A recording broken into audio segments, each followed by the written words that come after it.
Welcome to the Deep Dive. Today, we're going to tackle something I think, well, basically everyone struggles with, right?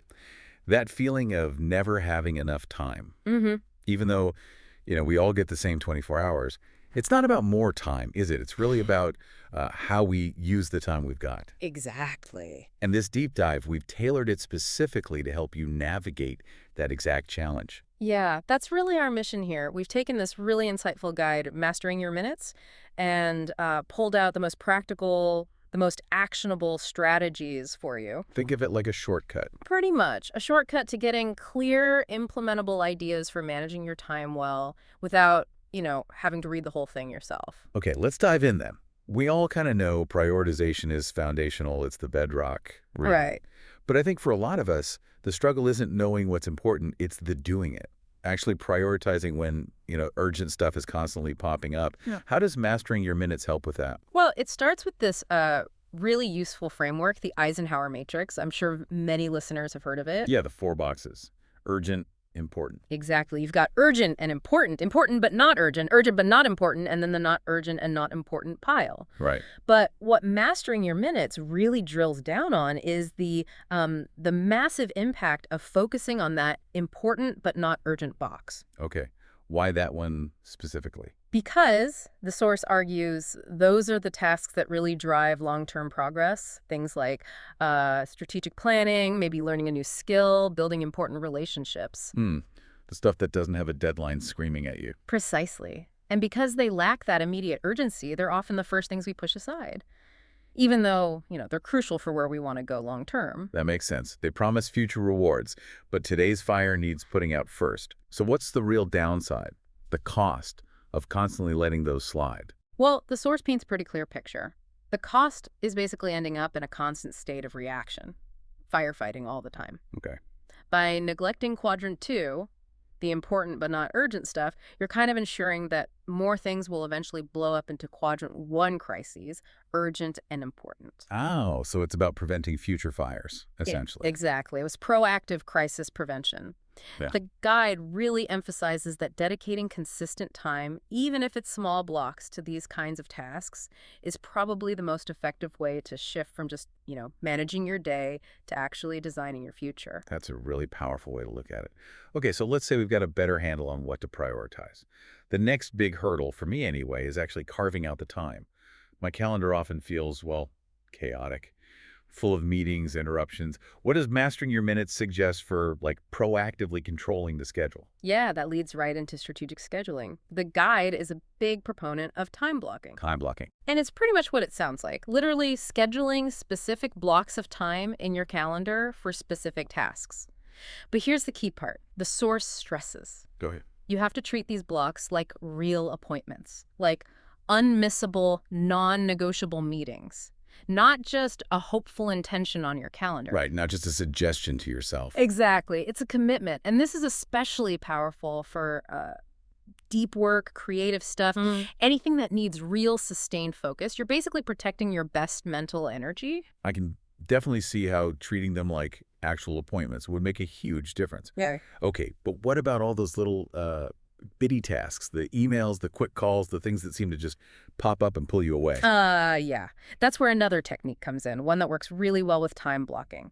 Batching. Task batching. Batching, okay, grouping similar things together. You got it. So instead of, say, checking email every 10 minutes or running errands one at a time whenever you think of them, you designate specific times for specific types of activities. Like maybe 15 minutes for email in the morning, 15 in the afternoon. Exactly. Or grouping all your phone calls into one block or running all your errands back to back.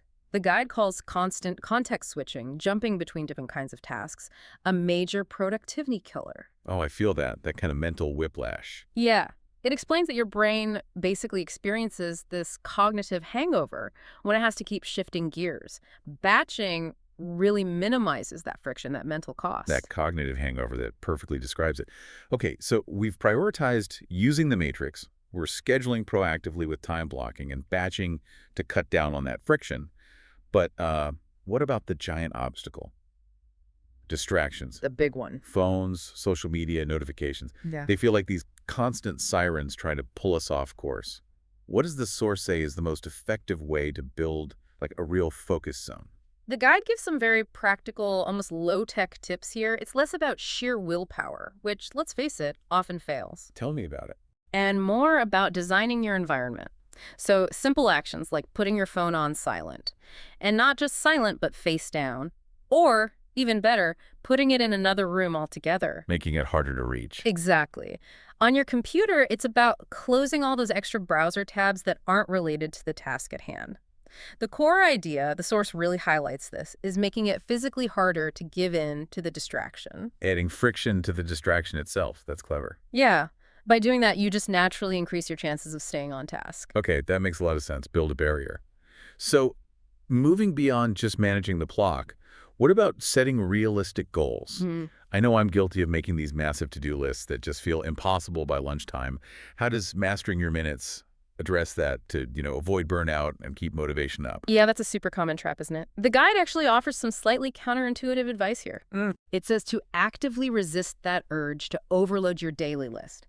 Instead, it really pushes focusing on a much smaller number of key tasks.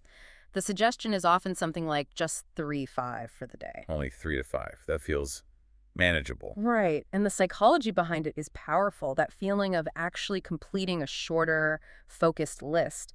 That's way more motivating, the source argues, than constantly feeling behind on some ridiculously long list you never finish. Yeah, the satisfaction of checking things off versus the dread of the endless scroll. Exactly. Yeah. It's kind of a less is more approach to daily productivity. Quality over sheer quantity of tasks listed. That definitely resonates. It shifts the focus. Okay, and maybe zooming out one last time. Connecting all this to, the bigger picture, how does managing time tie into just overall well-being?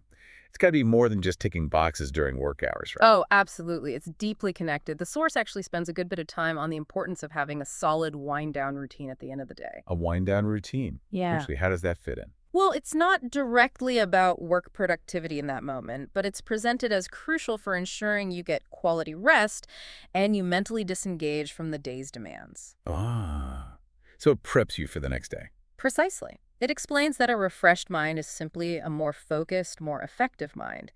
Good rest fuels your energy, your attention, your ability to manage the next day's minutes effectively. It's all part of the same system, really.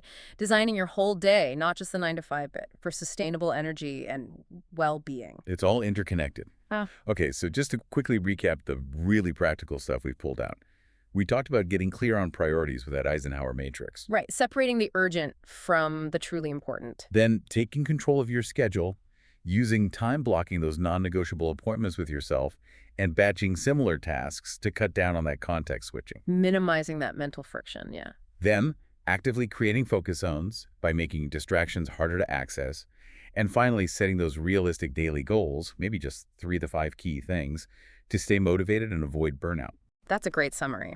These are all tangible things you, the listener, can actually start experimenting with, pretty much immediately. Yeah, start trying them out. Absolutely. And, one thing mastering your minutes really stresses is that it's not about being perfect right away. Nobody is. Good point. We'd really encourage you to just pick 1 or 2 strategies that kind of jumped out at you today. The ones that felt like, okay, I could maybe try that. Start small. Yeah, start small, experiment, see what actually works for your way of doing things, your workflow. And then the real key is consistency. Small, consistent efforts here really do add up to big results in mastering your time. That's really encouraging advice. Okay, so maybe a final thought to leave everyone with. Think about this. Beyond just getting more tasks done, how could mastering your minutes, how could it create more actual space and freedom in your life? For the things that really matter to you personally. Maybe it's passions, maybe relationships, maybe digging deeper into your professional work. How might you choose to fill that time, that mental clarity that you gain back? Something to think about.